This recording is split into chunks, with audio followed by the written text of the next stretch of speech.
कि भारत के प्राकृतिक संसाधनों पे पहला अधिकार इस देश के मुसलमानों का है। किसी ने नहीं पूछा ये कम्युनल बात नहीं कहनी चाहिए, ये सांप्रदायिक बात नहीं कहनी चाहिए। सबने कहा ये तो महान सेकुलरिज्म की बात कही गई है। इसलिए कुछ लोगों को आदत पड़ गई थी ऐसे ही बयान सुनने की। अब वो बयान उनको सुनाई नहीं दे रहे, अब कुछ और बयान सुनाई दे रहे हैं। अब कुछ और वेशभूषा का आदमी उन्हें नजर आ रहा है, क्योंकि उनकी ताकत इतनी थी कि उनके मर्जी की बात नहीं होगी तो वो देश की कानून को नहीं चलने देंगे। और कानून किसी एक 70 साल की महिला बुजुर्ग को अगर वो तलाक लेने के लिए भारत के सुप्रीम कोर्ट में जाए और सुप्रीम कोर्ट उसे फैसला दे दे, न्याय व्यवस्था के हिसाब से दे दे, तब भी उनको लगा कि नहीं, ये जजेस, ये हिंदू जजेस कौन होते हैं हमारी मुसलमान महिला को तलाक देने का जिनके पास अधिकार है, हम इसको नहीं मानेंगे। उस भीड़ तंत्र ने इतना दबाव बनाया कि भारत की पार्लियामेंट ने वो फैसला पलट दिया। उनकी ताकत बढ़ती गई, जिसकी बात मैंने शुरू में की थी कि इस देश में एक न दिखने वाली सत्ता पिछले 70 सालों में मजबूत तरीके से बनाई गई। वो 370 से शुरू हुई, 35A से शुरू हुई, माइनॉरिटी कैरेक्टर से शुरू हुई, नेशनल कमीशन फॉर माइनॉरिटी से शुरू हुई, वो all India Muslim personal law board से शुरू हुई, वो राम मंदिर के ऊपर फैसला न देने से शुरू हुई। इसलिए हजारों ऐसे काम हमने संविधान और संविधान के बाहर किए जिससे उनको लगने लगा कि इस देश में कोई सत्ता पे बैठ जाए लेकिन हमारी अनदेखी नहीं कर सकता, हमारी जो भी नाजायज मांग है उसके सामने उसको झुकना ही पड़ेगा। इस बदख्याली में 70 साल निकल गए। हलीम और बिरयानी बहुत खाई, उनको लगने लगा कि जो भी भारत का प्रधानमंत्री होगा वो कितना भी बड़ा हिंदूवादी हो जाए, टोपी लगा के अगर उसने इफ्तार नहीं दिया तो हम कहेंगे ये कम्युनल है।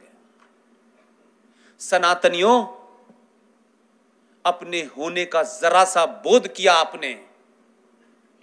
एक आदमी ने सिर्फ इतना ही कहा, मैं तुम्हारे लिए अपनी पहचान नहीं बदलूंगा, मैं इस देश का प्रधानमंत्री हूं, सिर्फ तुम्हारा नहीं हूं। तुम 30% हो, 90% लोग भी हैं। इसलिए जब उसने टोपी नहीं लगाई तो लोगों ने कहा इसको रोको, ये तो टोपी नहीं लगाता, ये तो इफ्तार भी नहीं देता अपने गुजरात राज्य में। ये मैसेज पूरे देश के सनातनियों को जब गया तो सनातनियों को पहली बार लगा कम से कम ये सच तो बोल रहा है, एक बार इसके ऊपर भी दांव लगाया जाए।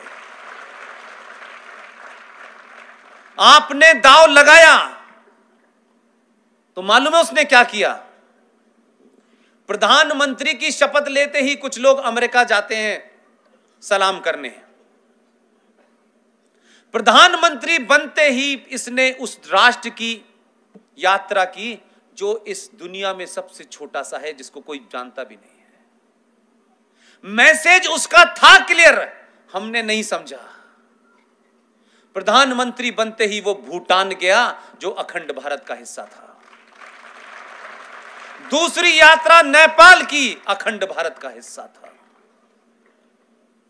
अफगानिस्तान गया, श्रीलंका गया। एक राज्य ऐसा भी है, एक देश ऐसा भी है, वहां जाने के लिए उसको रास्ता निकालना था। वो वहां से आया अफगानिस्तान से, उसने कहा कि मैं जरा सा मिलना चाहता हूं, आपकी बेटी की शादी है, उतर गया बगैर बताए।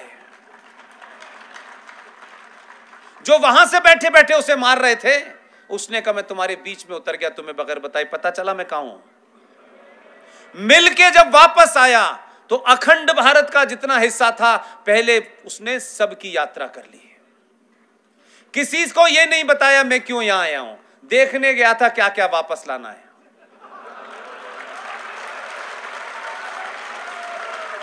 और उसको पहली बार लगा कि अखंड भारत की बात कहना, नारा लगाना बहुत आसान है। उसने कहा जो भारत है, जो इस भारत के टुकड़े करना चाहते हैं, जिन्होंने इस भारत को संवैधानिक तौर पे भारत से अलग कर रखा है, जो अभी भी एक नया राष्ट्र बनाने की ख्वाहिश रखते हैं, उसने शुरुआत वहां से कर दी है। इसलिए घर वापसी की जो काम में लगे हैं, अपनी एनर्जी जाया न करें, अपना समय बर्बाद न करें।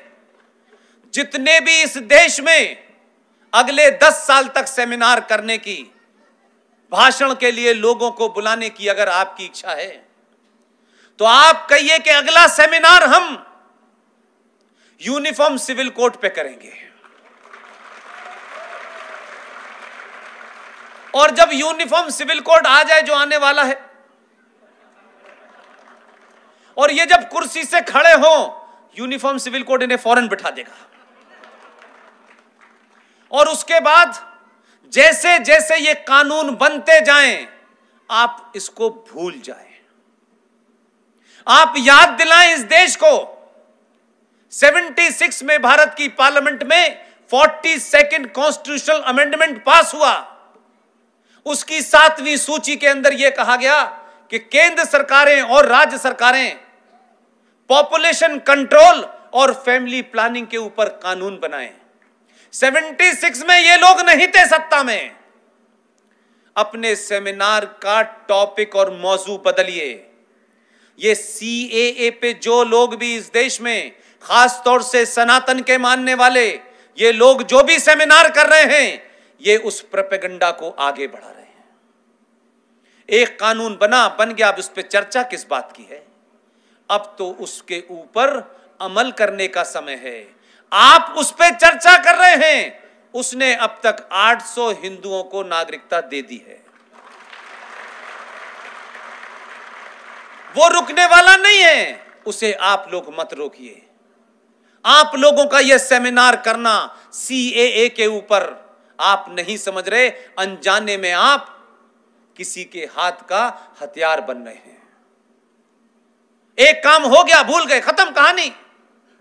जैसे हजारों कानून बने, आपने कभी चर्चा की नहीं की। आप यूनिफॉर्म सिविल कोड पे कीजिए। यूनिफॉर्म सिविल कोड जिस दिन पास हो जाए, भारत के राष्ट्रपति के साइन हो जाएं, उसी दिन के बाद से आप कहिए पॉपुलेशन कंट्रोल पे चर्चा होनी चाहिए। यह लगातार दबाव अगले 50 साल तक बना के रखिए। 1 मिनट के लिए भी बैठना नहीं है।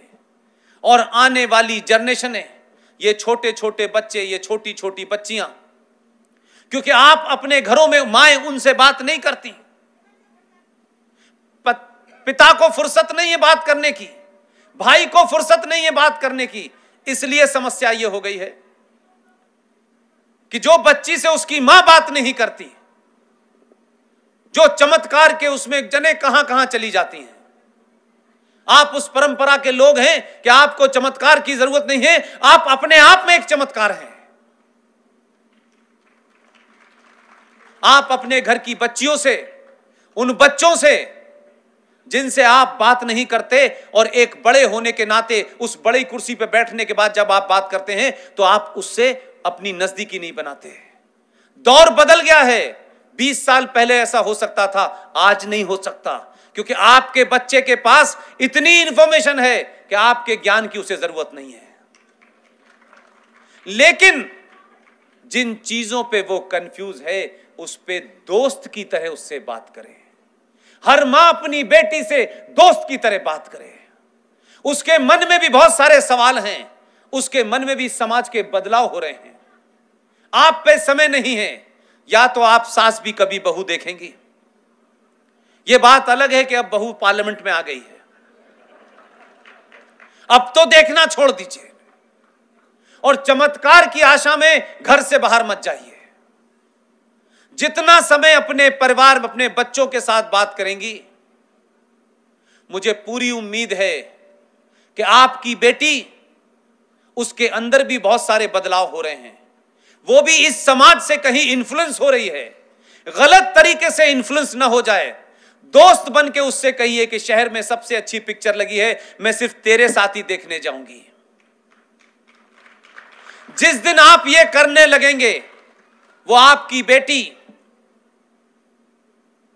जिसने इस समाज में घूम रहे हुए भेड़ियों को नहीं जानती, उसे कोई पंचर वाला बहका लेके चला जाएगा और बहुत